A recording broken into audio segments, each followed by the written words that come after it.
Daily Broadside, day 676. I think about 2 weeks ago, one evening, I was kind of bored, and so I flipping through Prime, I think it was, and I decided to watch Blame It on Rio. I'd seen it a couple times. It's been a long time since I'd seen it. I was like, all right, I'll watch this. I kind of don't remember how it ends. And if you've never seen it, it's a 1984 movie with Demi Moore, somebody named Bologna, whatever, and Michael Caine, and some unknown girl named Michelle Johnson. So the story revolves around this, okay? Michael Caine and his wife, Karen, Matthew and Karen in the movie, have a daughter named Nikki, Demi Moore, right? And the three of them are getting ready to go down to Rio with Matthew, Michael Caine's best friend, Victor. And they work in some kind of like architecture, marketing firm. I can't remember what it is. But they go down to Rio for like a month or something, right? Which even in 1984 could not have been cheap. They rent this nice villa up in the hills and whatnot. And best I can tell, neither one of them speaks any form of Portuguese. So the night, or like the day they're leaving, the wife of Michael Caine comes in and she informs him that she's not going. She's going to Bahia. This is like 1,000 miles away from Rio, instead, to kind of sort through some stuff in her head, because apparently they're having some marital issues that are not really disclosed that well in the movie. So they end up, Michael Caine and his buddy, Victor and Matthew, decide, screw it, we're still going. We'll take our daughters, Nikki and Jennifer, with us. So they get down to Rio, and they're, like I said, they're in this huge villa. And from best I can tell, this looks like a 4,000 square foot place. And yet the girls have to share a room. They've got like a full-time maid, a full-time cook, all this stuff. It's just an opulent place that they've rented for, again, like an entire month. Yet they only seem to use the kitchen and the two bedrooms. And the windows are open 24/7. Like all the doors and windows are open, which I get that, but God, the mosquitoes and all that kind of stuff must be. I didn't see any nets over the beds, you know. You'd have like toucans and stuff flying in the house, just crapping on everything, I would imagine. I don't know what kind of native birds are down there in Rio. But anyway, long story short, they go out the first day on the beach. The next day, the two guys are out there on the beach, and they turn around, and who's coming out of the ocean but Nikki and Jennifer? Jennifer is 15 in the movie. She was 17 when it filmed, and they had to get permission for her to be, what I'm about to tell you, topless in the movie for, Brazil rules and whatnot. They come out, they emerge out of the ocean, and both girls are completely topless. And the dads are standing there like, what is this? Now, I've never had a daughter, but I got to tell you, if I went anywhere and my daughter came out of the ocean with her friend still, and they didn't have shirts on or bathing suits on, I'd have a large problem with that immediately, okay? Number one, you're 15. Number two, put your damn top back on. Number three, I'm your damn dad. Number four, he's my damn friend. None of us need to be seeing any of this, you know? I don't want you two seeing each other, much less us seeing you. That's ridiculous. Now get this bitch a towel and you go wait in the villa. I'll talk to you later. That would be my instinctual reaction. But again, I have boys. I've seen them topless at the beach many times, never bothered me, so maybe I don't understand. But at any rate, they've now seen each other's daughters and their own topless.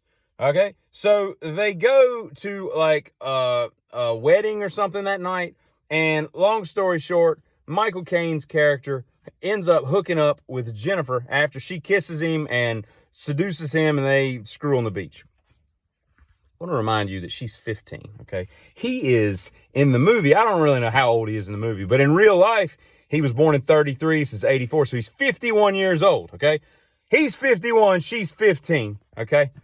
I don't need to say anything else. He's already seen her topless. Now he's, screwed her on a beach. Like, who makes this movie? Now, this movie is based on some kind of French book or French movie that was kind of the same thing. Now, I can understand the French doing this, but I don't know how somebody read this and said, this French movie would do great in America. Let's remake it with Michael Caine, right? And I think the only claim to fame with this movie, if I'm not mistaken, is it's the first time you ever see Demi Moore topless. And, of course, it was before striptease where she had implants. She's just, a flat-chested, 22-year-old or whatever she was.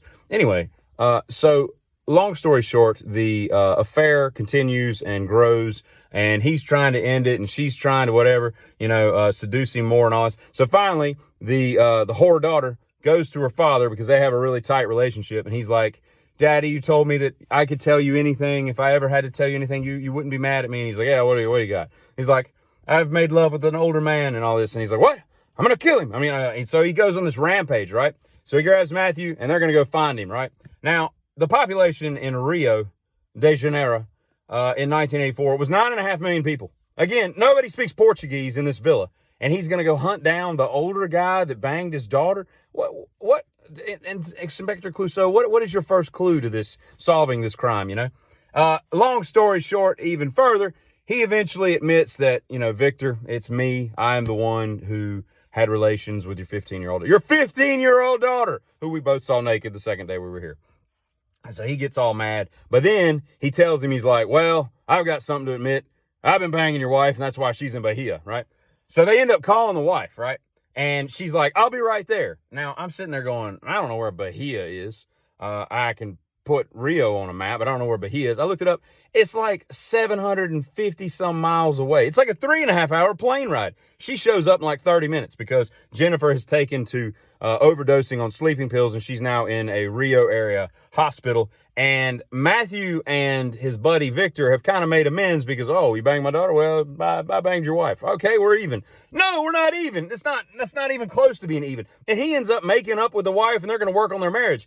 You need to work on a lot of stuff. And your marriage is like the least of it, right? You need to work on the fact that you're banging 15-year-olds in another country. I don't care if that's legal then in 1984 or not. That's not cool, okay? She's 15. You need to wait till she's like 37 or something, okay? And here's the thing, right? I don't understand. Like, my best friend has 2 daughters. I cannot, for the life of me, think of a scenario by which I could hook up with one of his daughters and it be okay. There is no scenario on this earth that would make that okay.